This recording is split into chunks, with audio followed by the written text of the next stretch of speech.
ডাক্তারবাবু নমস্কার। নমস্কার। ডাক্তারবাবু, আমার যে কী হয়েছে আমি নিজেই বুঝতে পারছি না। বুক কাঁপে, হাত কাঁপে, ওই কাঁপে, সেই কাঁপে, আমার শরীরটা খালি পড়ে যায়। আমার কী হয়েছে আচ্ছা, একটু কেউ দেখেন না? ঠিক আছে দেখছি। শরীর তো বেশ দুর্বল। দেখি দাঁড়ান, প্রেশারটা একটু দেখি।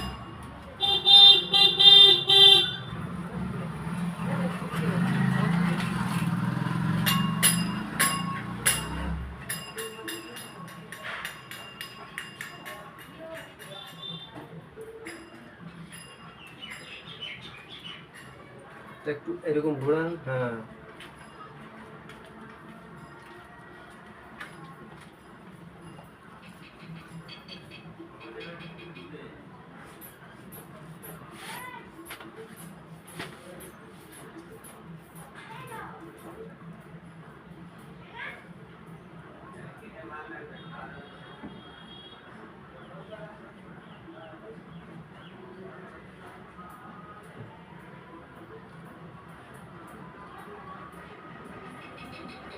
আচ্ছা, প্রেশার তো খুব লো।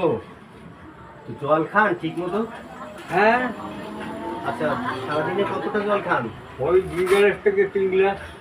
2 থেকে 3 গ্লাস? হ্যাঁ। আরে কপাল! আপনার ওজন জানেন 60 কেজি ওজন আছে। হ্যাঁ। আপনার জল খেতে হবে 20 কেজি বডি ওয়েটে 1 লিটার জল সারাদিনে। ও, যদি আপনার যেহেতু 60 কেজি ওজন আছে, তাহলে 3 লিটার জল খেতে হবে প্রতিদিন নিয়ম করে। এইটা হচ্ছে প্রত্যেকের ক্ষেত্রে, হ্যাঁ। শুধু আপনার ক্ষেত্রে না, আচ্ছা। প্রত্যেকের ক্ষেত্রে এই একই পদ্ধতি, বডি ওয়েট অনুযায়ী জল খেতে হবে। এইটা হচ্ছে রেশিও। আর প্রোটিন খেতে হবে 1 কেজি বডি ওয়েটের অ্যাগেনস্টে 1 গ্রাম প্রোটিন। হ্যাঁ। যদি আপনার 60 কেজি বডি ওয়েট থাকে, তাহলে 60 গ্রাম প্রোটিন। যেমন একটু ছোলা খেতে হবে। আচ্ছা। ছোলা খেতে পারবেন? আমার তো দাঁতই নেই, ছোলা খাবো দেখি দাঁত। আচ্ছা ঠিক আছে, দাঁত নেই, তাহলে আপনি এক কাজ করবেন, ছোলার ছাতু খাবেন। আর প্রোটিন থাকে কিসে? দুধে। তাহলে দুধ খেতে পারবেন তো? দুধ খাই, ওই সপ্তাহে 15 দিন পরে এক পোয়া দুধ খাই। সপ্তাহে 15 দিন পরে 1 পোয়া? 1 পোয়া। আপনি ওরকম খাবেন না, প্রতিদিন অন্তত 1 পোয়া দুধ খাবেন। ঠিক আছে? হ্যাঁ। আর ওই গেট থেকে আপনাকে ঢুকতে দিয়েছে? না, ঢুকতে দেয়নি। আমার ছেঁড়া যাওয়া কথা, আমি ভিখারি মানুষ, গরিব মানুষ, আমাকে তো ঢুকতে দিল না। শুনুন, পরের দিন আমি বলে দেবো, হ্যাঁ। ওই গেট থেকে আপনাকে ছেড়ে দেবে। হ্যাঁ। আমার কথা বলবেন, হ্যাঁ। ঠিক আছে? হ্যাঁ। আর আপনি খাওয়া দাওয়াটা ঠিক মতো করবেন। আমার কি করে ডাক্তারবাবু, আমার তো কিছু পয়সা করি নাই। আমি এলার ওলার করে আমি চলি। আমার আচ্ছা। দেখার মতন লোক আর কেউ নাই ডাক্তারবাবু, আচ্ছা। আমার কেউ নাই।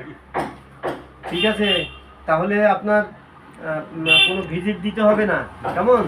আর আপনি খাওয়া দাওয়া ঠিক মতো করবেন। আর প্রত্যেক মাসে দুধ যখন রাখবেন, প্রত্যেক দিন যে দুধটা খাবেন, দুধ যার থেকে নেবেন তাকে বলে দেবেন আমার সাথে দেখা করতে। যা দুধের আপনার দাম হয় আমি সেটা মিটিয়ে দেবো। 1 পোয়া করে দুধ প্রতিদিন খাওয়া যায়। আর এই টাকাটা আপনি রাখুন, আপনি দুধ, একটু ডিম, একটু ছোলার ছাতু, এইগুলো কিনে খাবেন। ঠিক আছে? ভালো থাকবেন। ঠিক আছে। নমস্কার ডাক্তারবাবু, আপনাকে মঙ্গল করুন, আপনার সুখে থাকে, আপনার ভগবানের কাছে প্রার্থনা করি। ঠিক আছে। আর আর আপনার কষ্ট করতে হবে না, আপনি ভালো থাকুন। ঠিক আছে? Thank you. আচ্ছা।